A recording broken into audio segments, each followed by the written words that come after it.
شروع اللہ کے نام سے جو بڑا مہربان نہایت رحم والا ہے۔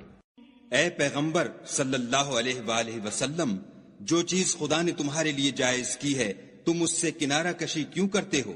کیا اس سے اپنی بیویوں کی خوشنودی چاہتے ہو؟ اور خدا بخشنے والا مہربان ہے۔ خدا نے تم لوگوں کے لیے تمہاری قسموں کا کفارہ مقرر کر دیا ہے، اور خدا ہی تمہارا کارساز ہے، اور وہ دانا اور حکمت والا ہے۔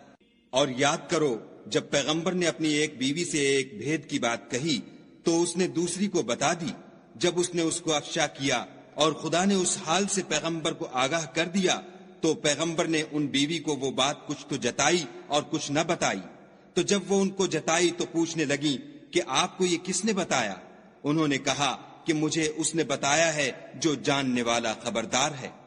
اگر تم دونوں خدا کے آگے توبہ کرو تو بہتر ہے، کیونکہ تمہارے دل کج ہو گئے ہیں، اور اگر پیغمبر کی ایذا پر باہم اعانت کرو گی تو خدا اور جبرائیل اور نیک کردار مسلمان ان کے حامی اور دوستدار ہیں، اور ان کے علاوہ اور فرشتے بھی مددگار ہیں۔ اگر پیغمبر تم کو طلاق دے دیں تو عجب نہیں کہ ان کا پروردگار تمہارے بدلے ان کو تم سے بہتر بیویاں دے دے۔ مسلمان، صاحب ایمان، فرما بردار، توبہ کرنے والیاں، عبادت گزار، روزہ رکھنے والیاں، بن شوہر اور کنواریاں۔ مومنوں، اپنے آپ کو اور اپنے اہل و عیال کو آتش جہنم سے بچاؤ، جس کا ایندھن آدمی اور پتھر ہیں، اور جس پر تند خو اور سخت مزاج فرشتے مقرر ہیں۔ جو ارشاد خدا ان کو فرماتا ہے اس کی نافرمانی نہیں کرتے، اور جو حکم ان کو ملتا ہے اسے بجا لاتے ہیں۔ کافروں، آج بہانے مت بناؤ، جو عمل تم کیا کرتے ہو انہی کا تم کو بدلہ دیا جائے گا۔ مومنوں، خدا کے آگے صاف دل سے توبہ کرو، امید ہے کہ وہ تمہارے گناہ تم سے دور کر دے گا، اور تم کو باغہائے بہشت میں جن کے نیچے نہریں بہ رہی ہیں داخل کرے گا۔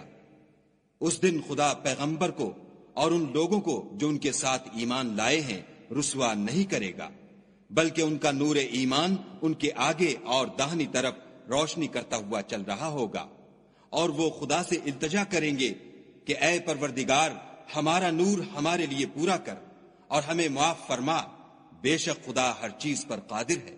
اے پیغمبر صلی اللہ علیہ وآلہ وسلم، کافروں اور منافقوں سے لڑو اور ان پر سختی کرو، ان کا ٹھکانہ دوزخ ہے اور وہ بہت بری جگہ ہے۔